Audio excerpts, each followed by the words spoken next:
السلام عليكم ورحمة الله وبركاته. الحمد لله رب العالمين والعاقبة للمتقين والصلاة والسلام على أشرف الأنبياء والمرسلين وعلى آله وأصحابه ومن تبعهم بإحسان إلى يوم الدين. أما بعد فأعوذ بالله من الشيطان الرجيم. بسم الله الرحمن الرحيم. يا أيها الذين آمنوا كتب عليكم الصيام كما كتب على الذين من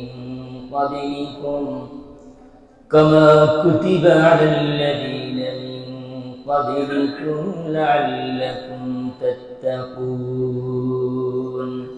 وقال رسول الله صلى الله عليه وسلم: من صام رمضان إيمانا واحتسابا غفر له ما تقدم من ذنبه، أو كما قال عليه الصلاة والسلام.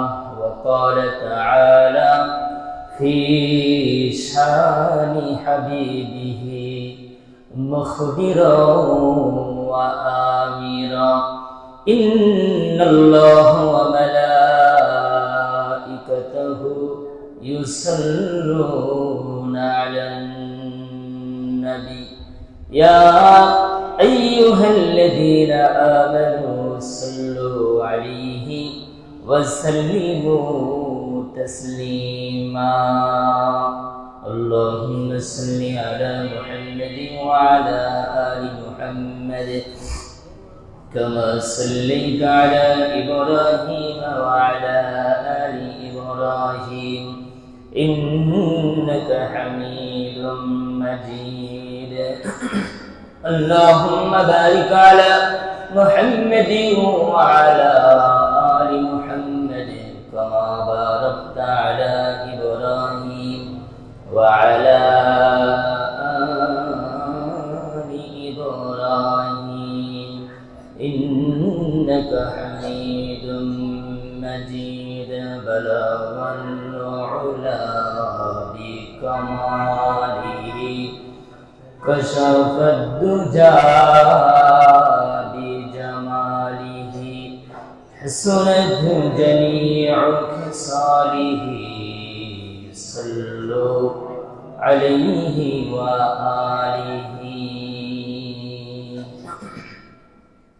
আল্লাহ পাকের দরবারে আলোচনার শুরুতেই শুকর আদায় করছি যে মহান মালিক আমাদেরকে আজকের এই পবিত্র শাবানের তৃতীয় জুমার 2 রাকাত ফরজ সালাত আদায় করবার জন্য শত ব্যস্ততার মাঝেও যিনি আমাদেরকে পছন্দ করে তারই পছন্দনীয় ঘরে কবুল মঞ্জুর করেছেন, নিয়ে এসেছেন সকলেই সেই মহান মনিবের দরবারে কালিমাতু শুকর আদায় করছি, জবান খুলে বলছি আলহামদুলিল্লাহ।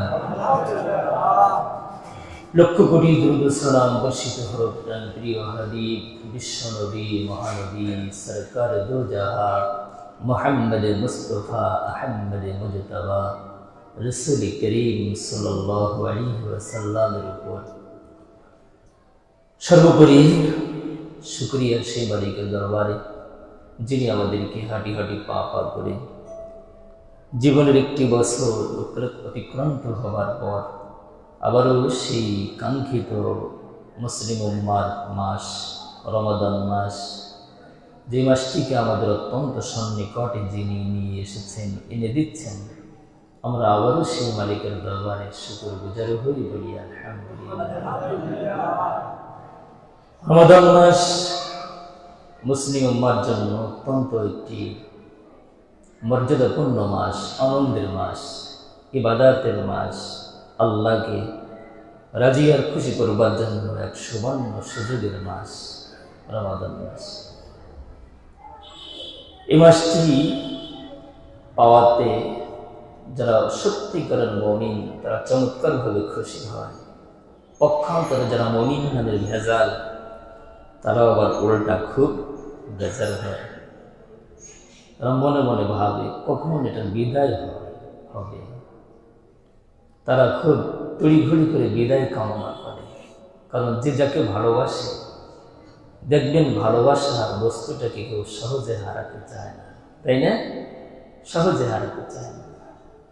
সে পেলেও আনন্দিত হয় এবং বিদায়ের বেলা সে চরমভাবে আঘাত পায়, ব্যথা পায়।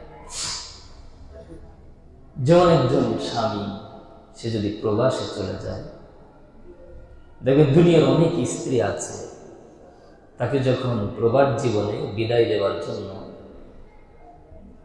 বিমানবন্দর যায়, এয়ারপোর্টে যায়, দেখবেন স্বামীকে বিদায় দিতে যাচ্ছে, কিন্তু তার চোখের পানি সে রাখতে পারছে না। যদিও বিদায়টা সারা জীবনের জন্য নয়, কিন্তু ভালোবাসার বস্তুটাকে কেউ সহজে হারাতে চায় না।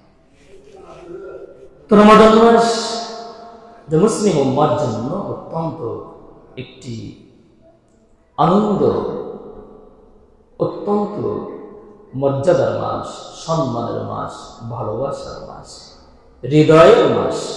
এক কথায় প্রতিটা মুমিনের হৃদয়ের মণিকোঠায় জায়গা করে আছে যে মাসটি, সেটাই হচ্ছে এই মহিমান্বিত মর্যাদাপূর্ণ মাস মাহে রমাদান, তাই না ভাই?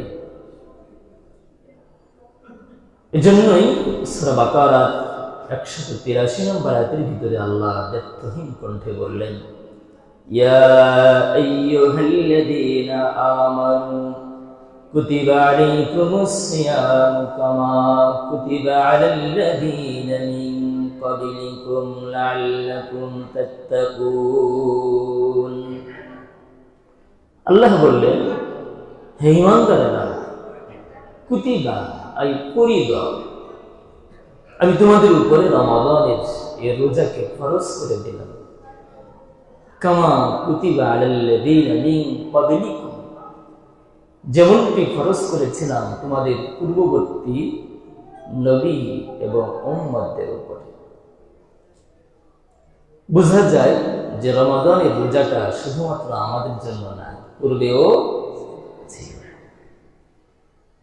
কিতাবে লিখেছে পৃথিবীর প্রথম মানব হাদরাতে আদম আলাইহিস সালাম।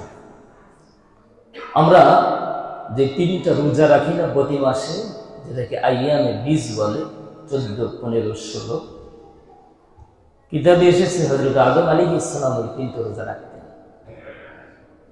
মুসা আলাইহিস সালাম রোজা রাখতেন, ইব্রাহিম আলাইহিস সালাম রোজা রাখতেন, হযরত ঈসা আলাইহিস সালাম রোজা রাখতেন, নূহ পয়গম্বর উনিও রোজা রেখেছেন। সিয়াম সাধনা এটা শুধু মুসলিম ধর্মেই না, হিন্দু ধর্মের ভিতরেও, অন্যান্য ধর্মের ভিতরে উপবাস না খেয়ে থাকার একটা প্রবণতা, কালচার, এটা অন্যান্য ধর্মাবলম্বী যারা তাদের ধর্মেও আছে, তারা উপবাস থাকে। তবে তাদেরটা ভিন্ন, সেই উপবাস থাকুক আর না থাকুক তাদের কোনো লাভ নাই, ইমানই নাই। 14 দিন না খেয়ে থাকলে কোনো লাভ আছে নাই। কিন্তু যেহেতু আমরা মুমিন ঈমানদার, আমাদের সূরা সাদিক থেকে নিয়ে শুরু করে সূর্যাস্ত পর্যন্ত আমরা যেই খানা পিনা, মিনাশ শুরবি ওয়াল আকলি ওয়াল বিআল, আল ইমসাক আনিল আকলি ওয়াশ শুরবি ওয়াল বিআল, 3টা জিনিস থেকে বিরত থাকার নাম হচ্ছে সিয়াম। খানা পিনা, স্ত্রী সম্ভোগ, এই 3টা জিনিস থেকে বিরত থাকার নাম হচ্ছে সিয়াম। সিয়াম মানে সাধনা, তাই না? যেটাকে আমরা বলি রোজা। কি বলি? রোজা। রোজা কোনো আরবি শব্দ না, ফার্সি শব্দ, যেটাকে রমাদান বলা হয়। রমাদান শব্দটি মূলত রমজ থেকে এসেছে। রমজ মানে হচ্ছে কোনো বস্তুকে জ্বালিয়ে দেওয়া, পুড়িয়ে দেওয়া, ভস্মীভূত করা। রমাদান করে এজন্যই নামকরণ করা হয়েছে,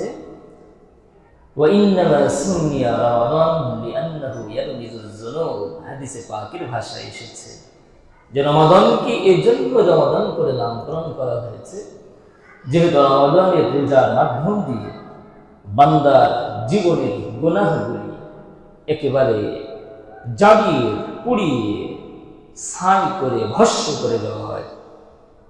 রোজার এত পাওয়ার,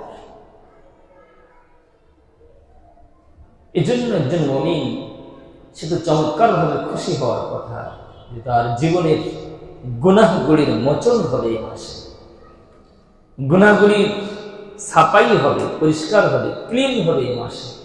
তাহলে তো এই মাস যেহেতু অত্যন্ত সন্নিকটে, তাহলে আমরা তো ব্যক্তিগতভাবে খুশি হওয়ার কথা ছিল, তাই না? তো এই যে সিয়াম সাধনা আমরা করব, সিয়াম সাধনার মাধ্যম দিয়ে আমরা অনেক পুণ্য অর্জন করতে পারবো, নেকি কামাই করতে পারবো, আমরা আল্লাহর পক্ষ থেকে অনেক বড় সওয়াবের ভাগীদার হতে পারবো এই সিয়ামের মাধ্যম দিয়ে।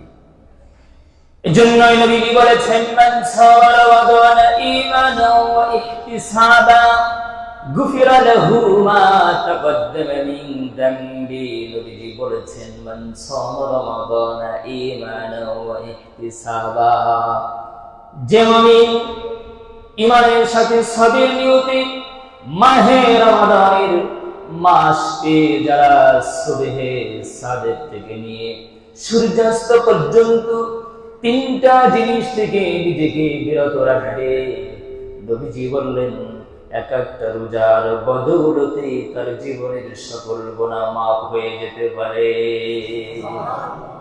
এত দাম এই রোজা, এত ফজিলত আল্লাহ রোজার ভিতরে রেখেছে। কোরআনুল কারীমে কি বললেন আল্লাহ? যে রোজা তোমাদের জন্য ফরজ করা হয়েছে, শুধুই তোমাদের জন্য না, তোমাদের পূর্ববর্তী যত পয়গম্বর পৃথিবীতে এসেছিলেন, নবীদের যত উম্মত এসেছিলেন, তাদের উপরে রোজা ফরজ ছিল। কেন রোজা রাখবা? কারণটা কি? কোন লাভে আমি রোজা রাখবো? কি লাভ রোজার ভিতরে আছে? আল্লাহ তাআলা কোরআনের ভিতরেও তার জবাব দিয়ে দিলেন, লাআল্লাকুম তাত্তাকুন। যদি তুমি রোজা রাখতে পারো, সিয়াম সাধনা করতে পারো, যদি হালাল রিজিকের মাধ্যম দিয়ে যদি তুমি রোজাগুলি পালন করতে পারো, রোজার মাধ্যম দিয়ে তোমার দামি একটা সম্পদ অর্জিত হবে, আর সেই সম্পদের নাম হলো তাকওয়া। আল্লাহর ভয় অর্জন হয় রোজার মাধ্যম দিয়ে। কারণ রমাদান মাসে বান্দা যখন রোজা রাখে, রোজা সে সকালবেলা সে না খেয়ে থাকে, সন্ধ্যা পর্যন্ত সে খানা পিনা থেকে নিজেকে বিরত রেখেছে। দুপুর যখন গড়িয়ে যায়, অটোমেটিকলি শরীরটা আস্তে আস্তে ক্লান্ত হতে থাকে, তাই না? একটু হলেও, কিন্তু আমরা আল্লাহর ভালোবাসায় ওটাকে সাদরে বরণ করে নিই, হাসি মুখে, তাই না? আমরা কিছু মনে করি না, কারণ আমার ভিতরে আল্লাহর প্রেম কাজ করে। এই জন্য যে যাকে ভালোবাসে সে তো তার জন্য সারাদিন দাঁড়িয়ে থাকতে প্রস্তুত থাকে, তাই না? ভালোবাসা মানুষকে পাওয়ার জন্য মানুষ কত সাধনা করে, সারাদিন বাগানে বয়ে বয়ে মোবাইলে কথা কয়, মশার কামড় খায়, তার কাছে জিন দুয়ার সিকন দুনিয়া কিচ্ছু না, তাই না? এগুলি এর কাছে কিছুই না। এই জন্য একজন মানুষ যখন সে তার মালিককে, আপন প্রভুকে সে পেতে চায়, কাছে পেতে চায়, মালিকের ভালোবাসা পাইতে চায়, মালিকের নেক নজর কাটতে চায়, তখন সে আপন মনিবের সন্তুষ্ট অর্জনের লক্ষ্যে তার সেই দুপুর গড়িয়ে যাওয়া ক্লান্ত শরীর নিয়েও সে চমৎকার ভাবে খুশি, সে মোটেও বেজার না, তাই না? মোটেও বেজার না। তাকে জিজ্ঞেস করবেন, ভাই রোজা রেখে কি কষ্ট হয়? কি কজ? আলহামদুলিল্লাহ। কি কয়? কি কজ? আলহামদুলিল্লাহ, কিচ্ছু হবে না ইনশাআল্লাহ।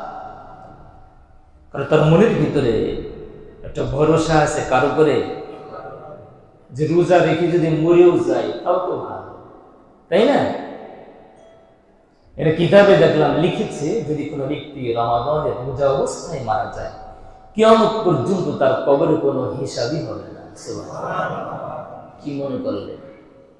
ছোটখাটো বিষয়, অনেক বড় বিষয়। অথচ এই রমাদানের রোজা পেয়েও বহু মানুষ আছে জনমের খাওয়া খায়, আছে না নাই? 11 মাস যা না খাইছে সেই কাজা আদায় করতেছে, সুযোগ পাইছে। অথচ নবীজি কি বলেছেন? মান আফতারা ইয়াওমান মিন রমাদান মিন গায়রি রুখসাতিন ওয়ালা মারাদিন লাম ইয়াকদিহি সাওমুদ দাহরি কুল্লিহি ওয়া ইনসাম। কেউ যদি বিনা ওজরে, বিনা কারণে, কোনো কারণ নাই, কোনো অজুহাত নাই, কোনো কিছু নাই, কিন্তু খামাখা লোকটা রমাদানের যদি একটা রোজা হাসতে হাসতে ছেড়ে দেয়, কিয়ামত পর্যন্ত তাকে যদি হায়াত দেওয়া হয়, রোজা রাখতে থাকে, তাহলে তবুও রমাদানের একটা সিয়ামের সমান কোনোদিন সে পুরা করতে পারবে না। এত দাম রোজা, কিয়ামত পর্যন্ত হায়াত পেলেও সে যতই রোজা রাখুক, রমাদানের রোজার সমান কোনোদিন আর সে অর্জন করতে পারবে না। এত দাম।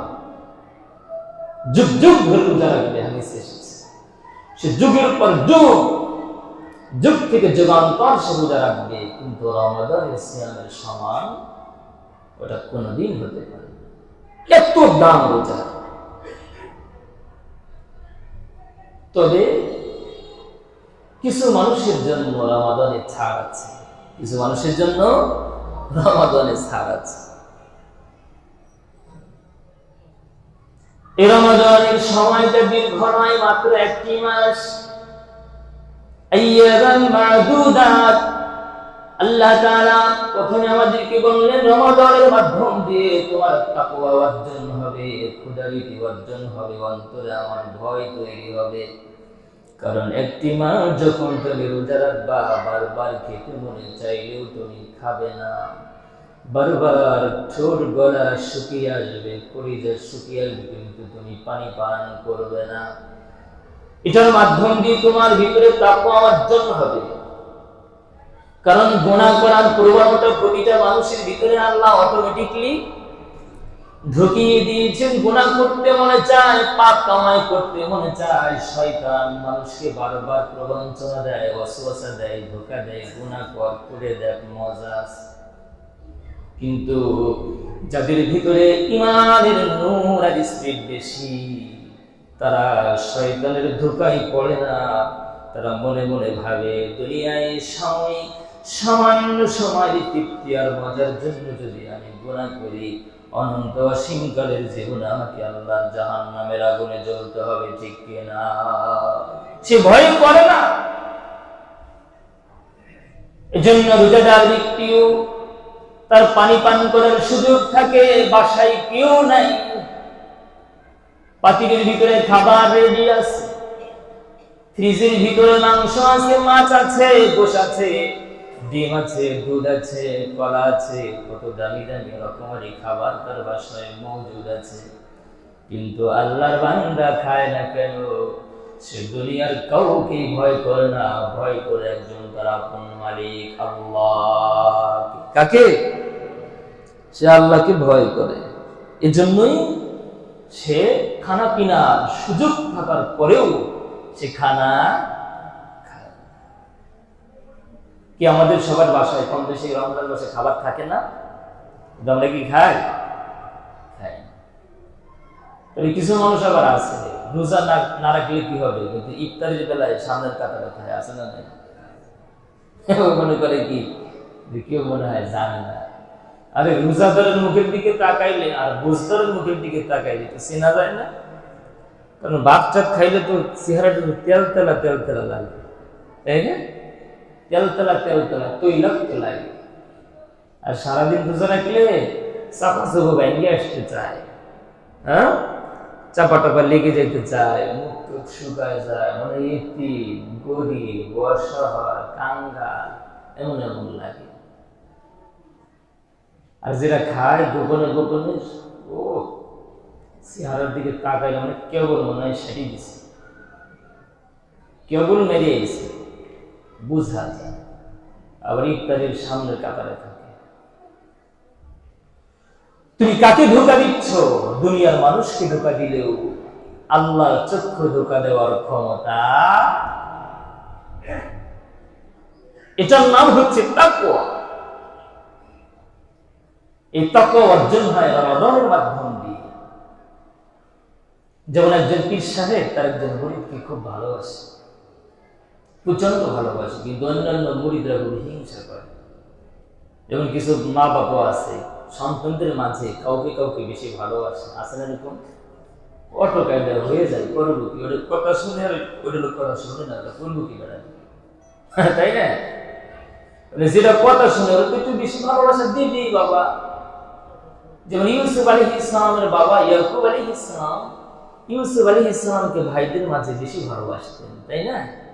বাকি ভাইদের হিংসা, তুমি ওদের এত বেশি ভালোবাসো কিনলে, এটাই হিংসা। বাপের ঘুষলে শেষ পর্যন্ত ভাই একটু নিয়ে যাই, অনুমতি দাও, আমরা তার জন্য করলাম কামি। কই না রে, বাঘেটাকে খাইয়ে হেলাই নাকি? আপনি কি কন, একটুগুলি বাইক থাকতে বাঘে খাইবো, বাঘের দাদারা আমরা খেয়ে এলাম।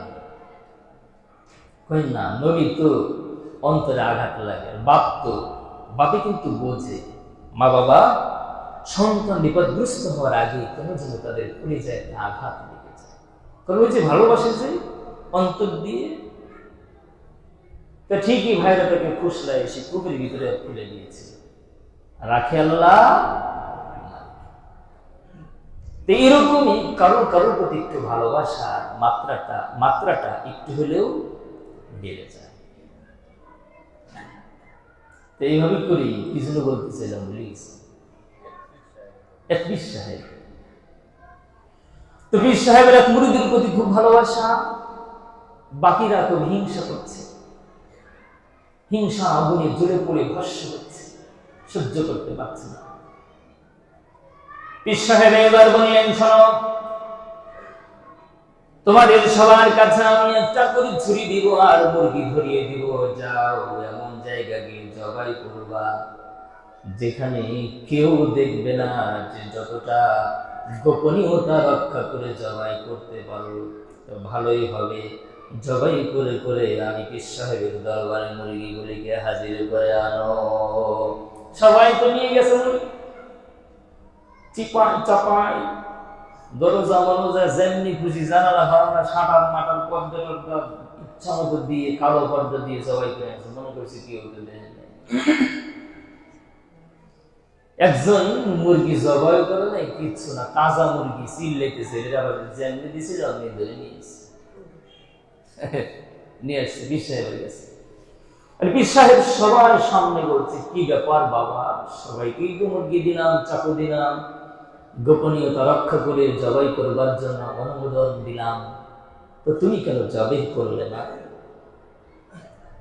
চিল্লাই বলতেছে পীর সাহেব, হুজুর আমি জবাই করবার জন্য অনেক সংগ্রাম করেছি, চেষ্টা করেছি, তদবির চালিয়েছি, কিন্তু যেখানেই যাই, যতটা গোপন কক্ষে যাই না কেন, দেখি দুনিয়ার কেউ না দেখলেও তো আল্লাহ আমাকে দেখছে। তো আল্লাহ চক্ষু ফাঁকি দেওয়ার ক্ষমতা তো আমার নাই, তো আপনি না বললেন কেউ যেন না দেখে, তো আমি তো এমন কোন জায়গায় পেলাম না যেখানে কেউ দেখবে না, দুনিয়ার মানুষ না দেখলেও কমপক্ষে আল্লাহ তো দেখে।